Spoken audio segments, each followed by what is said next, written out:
नमस्कार, मैं अंजना और आप देख रहे हैं खाकी वर्दी। आइए रुक करते हैं आज की बड़ी खबर की ओर।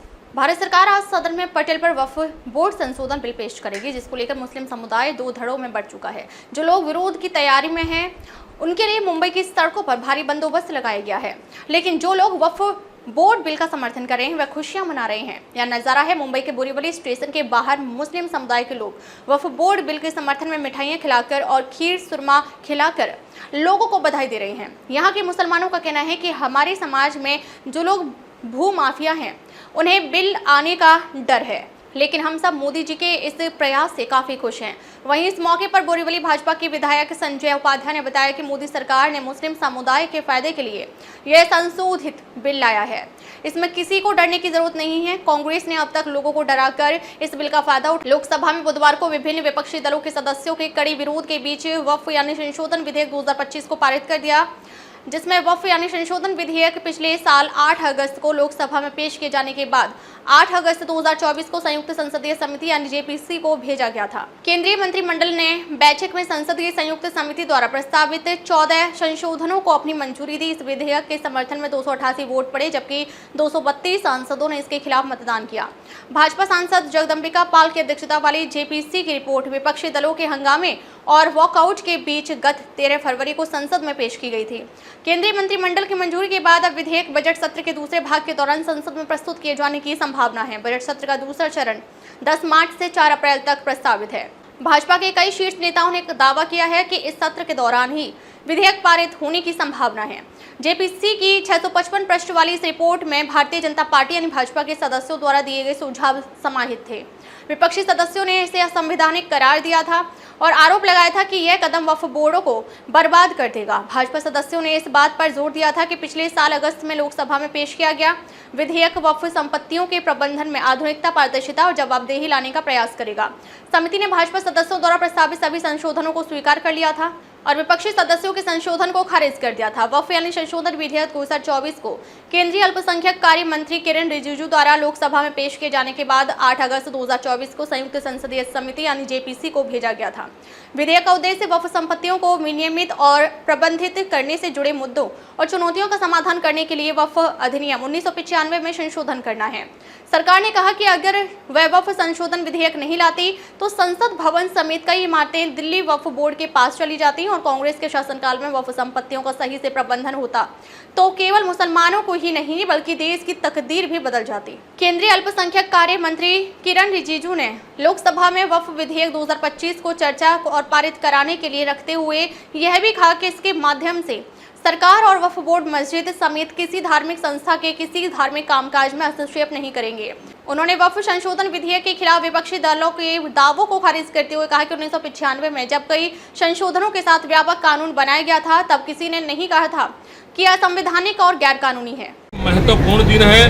3 दिनों में हमें दूसरी बार ईद मनाने का मौका मिला है, जिसके लिए हम अपने प्रधानमंत्री श्री नरेंद्र मोदी जी का दिल से धन्यवाद करते हैं और उनके लिए हम हमेशा एहसानमंद रहेंगे। वो हमारे लिए हमेशा एहसानमंद रहेंगे कि उन्होंने ये वक्फ संशोधन बिल लाकर हम मुसलमानों को, गरीब मुसलमानों को विकास की मुख्य धारा में आने का मौका दिया। आज वक्फ संशोधन बिल से जो भू माफिया हैं, जिन्होंने हमारी हजारों करोड़ की प्रॉपर्टी जब्त करके रखी है, पिछली सरकारों से मिली जुली मिलाप करके उन्होंने कब्जे में रखी थी, मुझे लगता है अब वो जमीनों पर आम मुसलमानों को फायदा मिलेगा। आम मुसलमानों के लिए कॉलेज, हॉस्पिटल बनेंगे और उनके कब्जे से जमीनें छुड़ाई जाएंगी। तो ये हमारे लिए बहुत मुबारक दिन है आज का। हम मुसलमान, इतनी प्रॉपर्टी होने के बावजूद भी हमारी खस्ता हालत है, तो इसके लिए वो लोग जिम्मेदार हैं और उनको नष्ट नाबूद करने के लिए, आम मुसलमानों को तरक्की देने के लिए मोदी जी ये बिल लेके आ रहे हैं। इसलिए हम मोदी जी का शुक्रिया अदा करते हैं। कुछ लोग मुसलमानों को के कंधों पर बंदूक रखकर, मजहब को सुरक्षा कवच बनाकर, हमारे इमोशन से खेलकर कहीं ना कहीं हमें बरगलाने का काम कर रहे हैं, हमें भड़काने का काम कर रहे हैं, जो ये अब बिल्कुल बर्दाश्त नहीं होगा। आज देखिए पूरे हिंदुस्तान में सुबह से मुसलमान जश्न मना रहा है, मुसलमान इस बिल के फेवर में अपनी खुशी जता रहा है और ईद मना रहा है। आज भी देखिए हम लोग सेवैयाँ बनवा के लाए हैं, यहाँ पे शीर खोरमा बंट रहा है, तो कहीं ना कहीं ये हम सभी के लिए बहुत अच्छा दिन है। वक्फ बोर्ड की प्रॉपर्टी हमारे भू माफिया के अंदर भी थी और वो प्रॉपर्टी भू माफियाओं से आज छीनी जाएगी और यह प्रॉपर्टी आवाम मुस्लिम के लिए था।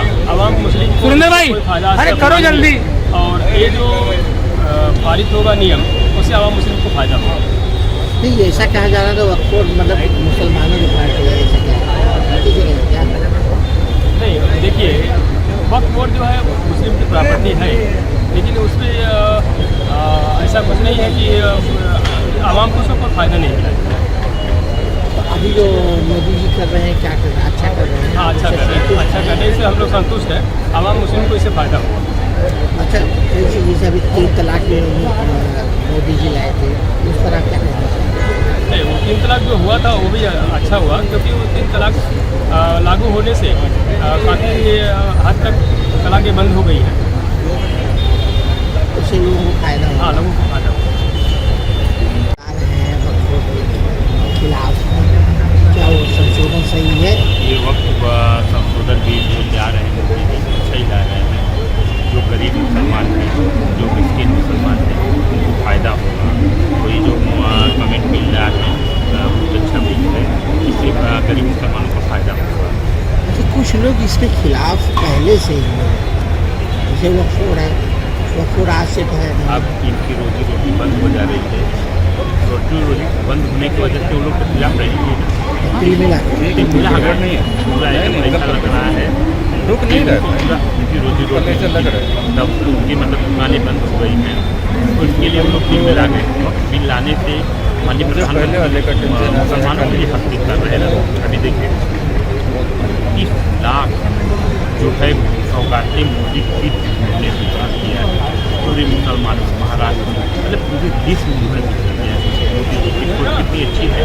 मुसलमानों के हित के लिए ही काम कर रहे हैं, बहुत अच्छा काम कर रहे हैं। हम लोग बहुत अच्छा काम, सरकार जो है हमारी जो सरकार बीजेपी जो है मोदी जी बहुत अच्छा काम कर रही है। ऊंचाइयां छुई हैं, ऐसे हमारे बीच में संजय उपाध्याय जी भी आए हैं। मैं उनका हार्दिक स्वागत करता हूँ, उनसे आग्रह करूंगा कि आप सभी को संबोधित करें। नमस्कार। आज 2 अप्रैल 2024 देश के लिए एक बहुत बड़ा दिन।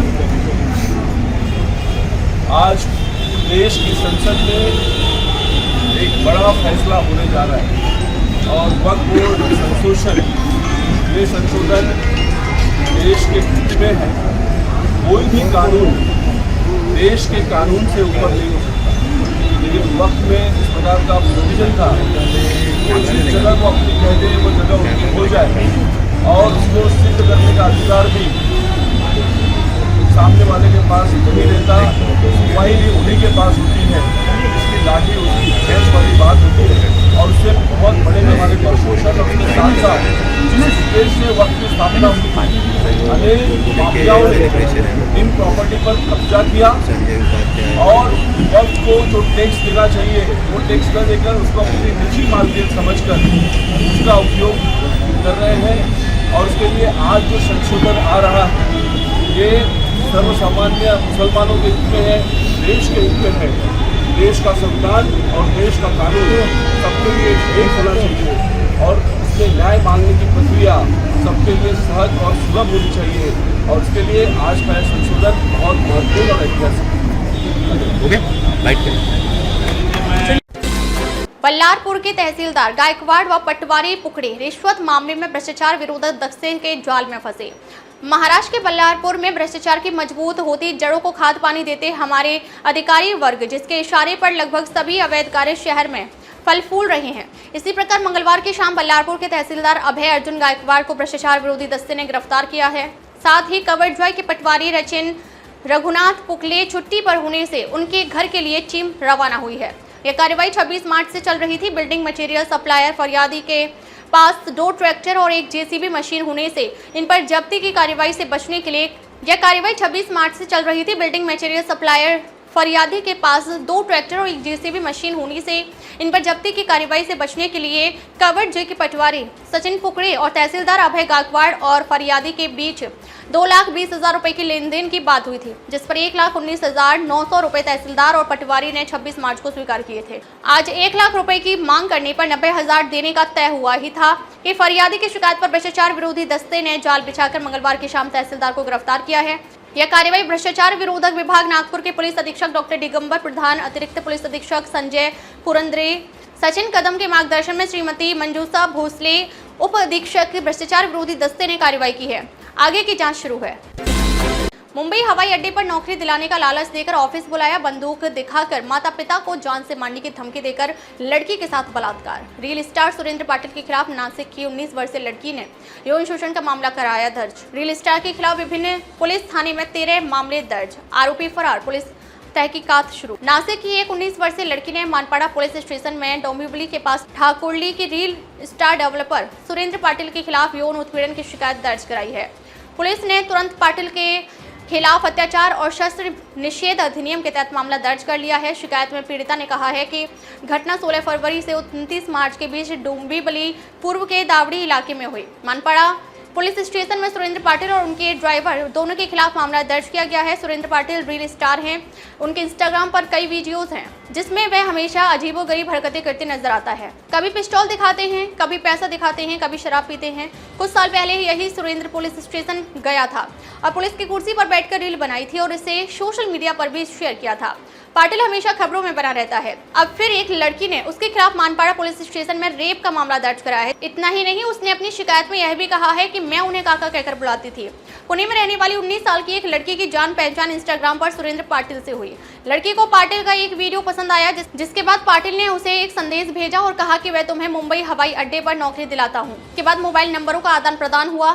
फोन पर नौकरी के बारे में बात करते हुए उसने सुरेंद्र पाटिल को काका कहा। ऐसा लड़की ने शिकायत आवेदन में कहा है। सुरेंद्र ने डॉक्यूमेंट लेकर बुलाया और बताया कि उसकी बेटी भी स्पाइस जेट कंपनी में काम करती है। इसके बाद सुरेंद्र पाटिल ने मुझसे कहा कि मैं मुंबई आ जाऊं और वहां से अपने ऑफिस चलेंगे। जब लड़की आने को तैयार हो गई तो सुरेंद्र ने कहा कि तुम लोग कलम्बोली में एक होटल के नीचे रुको। जब पाटिल नीचे आए तो मैंने उन्हें डॉक्यूमेंट दिया और कहा कि वह फिर से पुणे जा रही है, लेकिन सुरेंद्र पाटिल ने लड़की को लगभग 11 बजे रात में डोंबिवली ले गए और कहा कि मेरा कार्यालय डोंबिवली में है, जहां मैं आपके दस्तावेज ले लूंगा। इस समय ड्राइवर और सुरेंद्र आगे बैठे थे और युवती पीछे बैठी थी। डोंबिवली पहुंचने पर सुरेंद्र ने लड़की के दस्तावेज देखे, फिर उसे बताया कि मेरा कमरा 3री मंजिल पर है, जब तक तुम वहां जाओगे मैं जेरोक्स लेकर आता हूं। बाद में सुरेंद्र पाटिल कमरे में आए तो मेरे साथ अश्लील हरकतें करने की कोशिश की। लड़की का आरोप है कि जब उसने मना किया तो उसने कमर में लगी बंदूक दिखाई और मेरे माता पिता को जान से मारने की धमकी दी। इसके बाद युवती ओला कैब लेकर पुणे के लिए निकल गई। सुरेंद्र ने दोबारा फोन किया तो लड़की ने मिलने से मना कर दिया। उसके बाद आरोपी पाटिल ने कहा कि मेरे पास सेक्स करने का वीडियो है, अगर नहीं आएगी तो वीडियो वायरल कर दूंगा, ऐसी धमकी दी। एक बार फिर उस लड़की के साथ ऑफिस में रेप की कोशिश की गई। उसके मना करने पर चोरी का आरोप लगाया और उसे नंगा कर उसकी तलाशी ली, उसका यौन उत्पीड़न किया। सुरेंद्र पाटिल के ड्राइवर ने भी उसके साथ यौन उत्पीड़न किया। पीड़ित लड़की ने मानपाड़ा पुलिस स्टेशन में शिकायत की है कि सुरेंद्र पाटिल की हरकतों से शर्मिंदा होना पड़ा है। वरिष्ठ पुलिस निरीक्षक विजय कदबानी के मार्गदर्शन में मामला दर्ज कर लिया गया है और सहायक पुलिस निरीक्षक स्वाति जगताप मामले की जाँच कर रही है। इस मामले की जांच शुरू कर दी गई है। पुलिस ने कहा कि संबंधित को जल्द ही हिरासत में ले लिया जाएगा। रील स्टार सुरेंद्र पाटिल के खिलाफ 13 मामले दर्ज। मानपाड़ा पुलिस स्टेशन में सीनियर की कुर्सी पर बैठकर रील बनाना, लाइसेंसी बंदूक का दुरुपयोग करना, अपनी रील में बड़ी मात्रा में पैसे दिखाना आदि मामलों में सुरेंद्र पाटिल पर पहले से ही कोलसेवाड़ी, महात्मा फुले, मानपाड़ा पुलिस स्टेशन में 13 अपराध दर्ज किए गए हैं। ऐसी जानकारी डोंबिवली के एसीपी सुहास हेमाड़े ने दी। क्या बताएंगे सुरेंद्र पाटिल नामक व्यक्ति पर रेप का मामला दर्ज है, क्या है पूरा मामला? सुरेंद्र पाटिल और एक 19 साल की लड़की है, इनका इंस्टाग्राम पर बातचीत चल रही थी।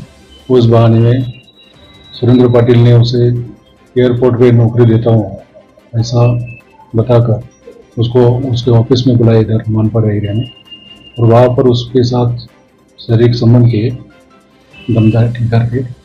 और उसके बाद जब वापस वो लड़की आई 29 मार्च को, तो उसी वक्त भी उसने धमकाया उसको और जो भी वीडियो है उसके पास तो वो वायरल करने की धमकी दी और उसके ऊपर चेन, सोने का चेन चोरी करने का आरोप किया और उस बहाने उसने उसके कपड़े उतारने के लिए बताया गया।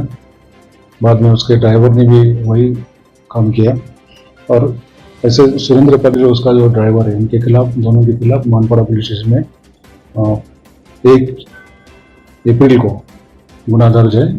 गुना की तफ्तीश चालू है, आरोपी अभी तक अरेस्ट हुआ नहीं है।